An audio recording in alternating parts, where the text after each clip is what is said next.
Bonjour et bienvenue dans notre histoire. Nous faisons un saut de plusieurs siècles en avant pour atterrir en 1789. Je suis sûr que vous connaissez cette date, elle fait partie de notre plus grand patrimoine français, la Révolution française.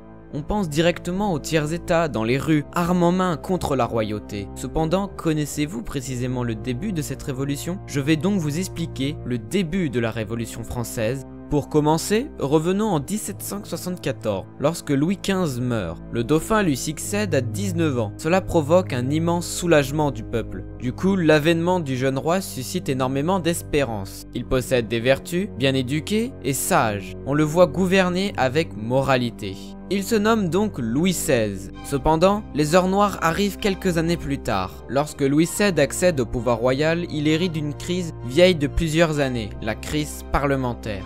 En effet, les parlements et tribunaux se considèrent comme les défenseurs des populations face à l'oppression de la monarchie. Petit aparté, la monarchie vient du grec mono qui signifie seul et archès qui signifie pouvoir. C'est un régime politique où le pouvoir est détenu par un seul chef. La différence avec les régimes autoritaires, c'est qu'il y a une légitimité des dieux. En 1774, Louis XVI va rappeler les parlementaires, jusqu'alors exilés en dehors de la ville, pour faire respecter un côté traditionnel des institutions, au contraire du roi précédent. Il va nommer Turgot à la tête du ministère des Finances. Il va écrire des lois audacieuses qui le forcera à démissionner en 1776. Cependant, la crise économique s'installe en 1776 car la France participe à la déclaration d'indépendance aux États-Unis, ce qui va coûter très cher à la France. La France reprend sa revanche face à la Grande-Bretagne par rapport à la guerre de 7 ans qui s'est passée en 1763. Face à ce déficit, un nouveau ministre des Finances arrive au poste, Necker, qui exercera des réformes profondes sur les finances et exposera au grand public les dépenses de l'État au niveau des privilèges de la haute société. Cependant, il omet de préciser les dépenses militaires. On peut donc s'imaginer qu'il dénonce la haute société. Il se fit renvoyer en 1781 avec le peuple qui le soutient et la bourgeoisie à son dos. En 1783, un nouveau ministre, Calonne, prend la tête des finances. Il fait un emprunt pour calmer le peuple. Cependant, cela n'a pas un grand effet sur la durée. Entre-temps, le système économique se dégrade de plus en plus, avec le libre-échange avec la Grande-Bretagne qui fait entrer des produits manufacturés à bas prix. Cela a pour conséquence d'augmenter le nombre de chômeurs déjà présents dans ces sociétés de disparité. Il y a une grande crainte d'un embrasement de la population. Alors, en 1787, Calonne n'a plus de moyens de sortir de la crise majeure. Il y a cependant une possibilité de convocation des états généraux ou alors de créer une assemblée de notables, ce que fit Calonne. Il place tous ses espoirs en cette assemblée, ce qui constitue déjà une révolution. Faisons un bond de quelques années en avant. Le 5 mai 1789, Louis XVI et Necker ouvrent les états généraux. La réforme de Calonne n'a pas tenu bien longtemps. L'État est complètement ruiné et a besoin de réunir les trois ordres, c'est-à-dire le clergé, la noblesse et le tiers-état. Il va ainsi lever un impôt et réformer ceux existants. Autant vous le dire tout de suite, le peuple est minoritaire et visé par ce nouvel impôt. Ils vont donc dénoncer à l'Assemblée que le tiers-état n'est pas assez représenté dans cette assemblée des trois ordres. Cependant, l'avarice des deux autres ordres vont tout faire pour maintenir leurs privilèges et ne pas payer d'impôts.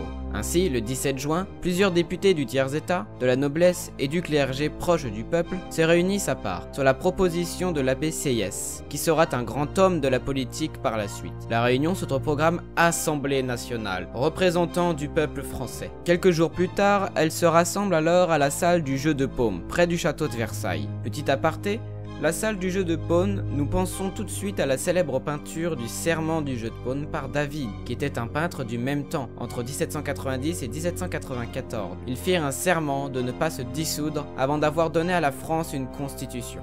Le 23 juin, Mirabeau, en présence des trois ordres et du roi, proclame une célèbre phrase. « Nous sommes là par la volonté du peuple et n'en sortirons que par la puissance des baïonnettes », ce qui marque un acte grave de rébellion face au roi. Conscients de leur force face aux deux autres ordres, ils projettent de rebâtir des institutions et de se déclarer Assemblée nationale constituante et d'établir de nouvelles règles selon l'exemple américain. Ainsi, ils veulent mettre fin à l'oligarchie du roi Louis XVI et instituer une monarchie parlementaire. Le 11 juillet 1789, face à cette rébellion, le roi renvoie son premier ministre Necker, qui est très mal vu par le peuple. Depuis lors, une rumeur court dans la capitale comme quoi le roi, irrité par cette rébellion, veut mater le peuple par l'envoi de troupes. Ainsi, ce dernier veut étouffer la rébellion qui commence à gronder. Cependant, sous l'impulsion de Desmoulins, le peuple se rassembla et l'anarchie prit place. Ils n'étaient pas armés. Ainsi, le 14 juillet 1789, le peuple prit d'assaut la Bastille. ancienne forteresse est transformée en prison. Elle était le symbole de la royauté pour le peuple, et surtout pour récupérer la poudre stockée à l'intérieur de celle-ci. Elle fut prise par le peuple et complètement rasée. Cependant, avant d'attaquer la Bastille, ils ont dû récupérer des armes aux invalides, sous un refus la veille du gouverneur. Tous les défenseurs de la Bastille sont massacrés. C'est une attaque très sanglante des deux parties. Le gouverneur de la Bastille est décapité, et sa tête sera placée sur un pic, traversant toute la capitale. Le comte d'Artois ainsi que quelques nobles quittent Paris sans attendre. Cependant, le roi ne prend pas compte de la gravité des événements.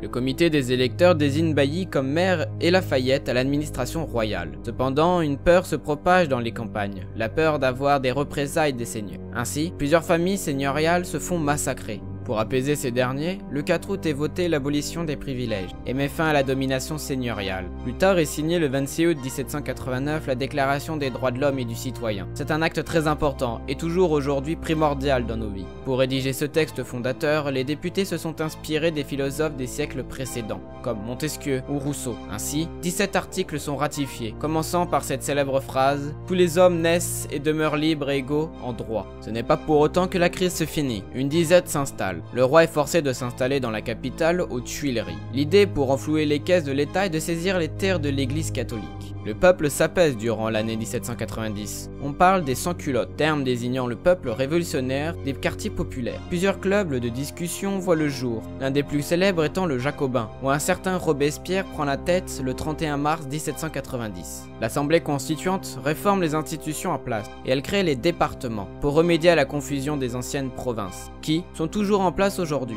De plus, le 12 juillet 1790, les députés votent la constitution civile du clergé, qui ne fait pas ravir le clergé qui se nationalise. Cependant, les choses se gâtent pour le roi, toujours présent. Nous verrons cela dans la suite, dans la chute du roi. Surtout, n'hésitez pas à partager la vidéo, à laisser un pouce bleu ou à vous abonner si cela vous a plu. Je vous dis à plus tard.